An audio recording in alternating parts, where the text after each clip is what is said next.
Good morning সবাইকে। আবারও একটা নতুন ভিডিও নিয়ে তোমাদের সাথে সকাল সকাল চলে এলাম।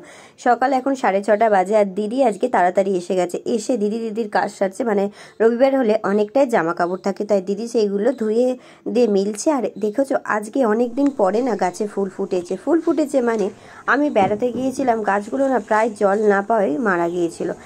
মানে এই কদিন জল হওয়াতে ওরা মানে হেভি সতেজ হয়ে গেছে। তারপর রীতিমতো যেমন কাজ চা করা। বলছে কি মাছ গো, দাঁড়াও একটু। আর তোমাদের বলি মিস্টার দাসের না খুব শরীরটা খারাপ, মানে শনিবার থেকে যেহেতু ছেলের বৃহস্পতিবার দিন খুব ভিজেছে, ওর খুব জ্বর এসেছে। তাই আজকে সকালে বললাম তোমাকে বাজারে যেতে হবে না, বাড়ির এখানে যা মাছ আসবে সেটাই নেব। তো আমি আর বর্দা কাতলা মাছটা নিয়েছে আর আমি রুই মাছটা নিয়েছি। তো সেইটাই দাদাটা কেটে দিয়েছে আর তারপরে দিদিকে এগুলো রেডি করে রেখেছি, কারণ দিদি এগুলো বেটে দেবে।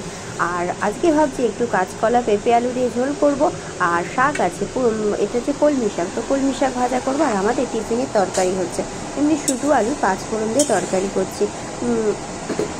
আর আগের দিন যেহেতু চাটনি করেছিলাম সেই চাটনিটাও আছে। আর ঢেঁড়স চচ্চড়ি ভাবছি একটু পোস্ত বাটা দিয়ে ঢেঁড়স চচ্চড়ি করলে, আমার নয় পেঁয়াজ দিয়ে একদম ভালো লাগে না, আমার একটু পোস্ত দিলে তবেই ভালো লাগে। আর 5 পিস মাছ আমাদের নিয়ে নিয়েছি, কারণ আজকে হবে আর কালকে আমি যেহেতু বাবার বাড়ি যাবো, তো বেশিরভাগ মাছটাই করে নিয়েছি আর 2 পিসের মতো রেখে দিয়েছি, নুন হলুদ মাখিয়ে নিচ্ছি।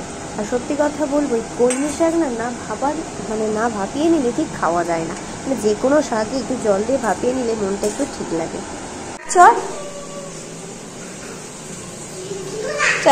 আস্তে আস্তে যাবে।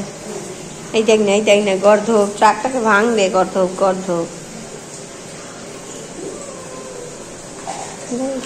গরু আস্তে এরম করো না।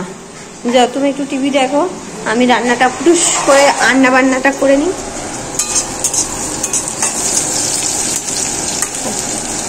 আর দেখতেই পাচ্ছ শাকটা আমার ভাজা হয়ে গেছে, শাকটা এদিকে ভাজছি আর এইদিকে ঝোলের জন্য কলা আলুগুলো পেঁপেটা ভেজে নিচ্ছি।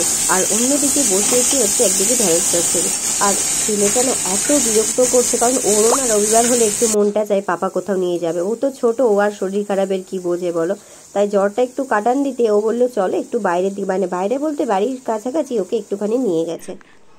আর চলো আমার রান্নাগুলো পুরো কমপ্লিট হয়ে গেছে, ওরা এখনো আসেনি। এই যে ঢেঁড়স চচ্চড়ি, কলমি শাক ভাজা আর মাছের ঝোল। আর এই দিকে একটুখানি মানে মাছের ঝোলের না মাছটা ঠিক আমার ভালো লাগে না, তাই একটু ঝাল করেছি, মানে ঝাল হলে আমি তবে ভাত খেতে পারি। ঝোল দিয়ে সত্যি কথা বলবো ও খাই, কিন্তু আমি একদম ঝোল খেতে পারি না। ভিডিওটা না আমি কন্টিনিউ করতে পারিনি, এটা বুঝতেই পারছো সন্ধে হয়ে গেছে, তাই ছেলের সাইকেলটা তুলে রাখছি মানে বাড়িতে মানে ঘরে ঢুকিয়ে দিচ্ছি, কারণ ও সারাদিন এই ছাদেই সাইকেল চড়ে। আর সন্ধেবেলা ওর যেহেতু জ্বর হয়েছে বললো কিছু একটা ভাজো, তো আমি ভাবলাম একটু পেঁয়াজি কাঁচা লঙ্কা দিয়ে একটু ঝাল করে একটু পেঁয়াজি ভাজি। তাই অনেকদিন পরে যেহেতু বেসনটা আনা থাকে না, বেসনটা আছে, তাই ভাবলাম একটু পেঁয়াজি করি, সন্ধে আমাদের টিফিন হয়ে যাবে, তারপরে তো মেলা দেখতে যাব। আর বুঝতেই পারছো আমার পেঁয়াজিগুলো ভাজা হয়ে গেছে। আর এটা আমি শুনেছি, মানে ইউটিউবেও দেখেছি যে পেঁয়াজিগুলোকে এরকম গ্লাসের পিছন দিয়ে থেতলে দিলে আবার পরের বারে ভাজলে তবে দোকানের মতো পেঁয়াজিগুলো টেস্ট লাগে। তো আমি যথারীতি সেরকম করছি। আর আজকে ছেলেটা না খুব বায়না করছে, কারণ ও জানে ওর বাড়ির পাশে মেলা, কিন্তু ওকে নিয়ে যাওয়ার মতো মিস্টার দাসের শরীরটা ভালো নেই।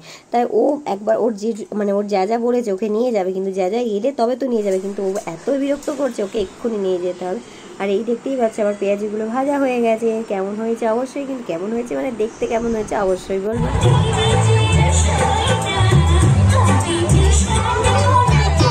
চলো আবার কোথায় যাবে, চলো।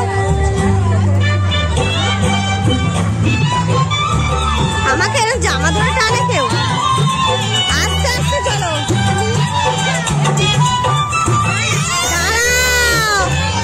আর এই যে 7:30 বাজে মেলায় এসে গেছি। মেলায় এসেই ও মেলাতে দাঁড়াতে দেবে না, ওর যার সাথে প্রথমেই ও আগে চলে এসেছে, এসে এইসব চড়া হয়ে গেছে, কিন্তু ও যতক্ষণ থাকবে ততক্ষণে এইরকম করে যাবে।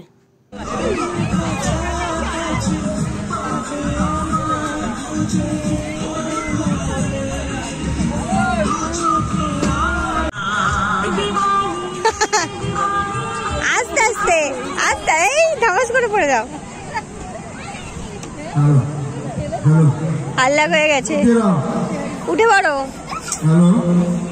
আজকে যে আমাদের অর্জন করেছে মডার্ন সেলুন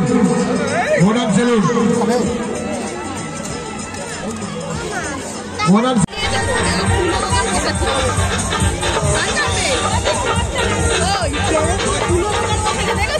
আর এই যে 8:30টাও বাজেনি, মেলা ঘোরা শেষ হয়ে গেছে, কারণ ওর এতটাই শরীর খারাপ লাগছে যে যা মানে শুধু ছেলের জন্য গিয়েছিলাম, আবার চলে আসছি। তোমাদের আজকের ব্লগটা কেমন লাগলো অবশ্যই কমেন্টে জানিও কিন্তু।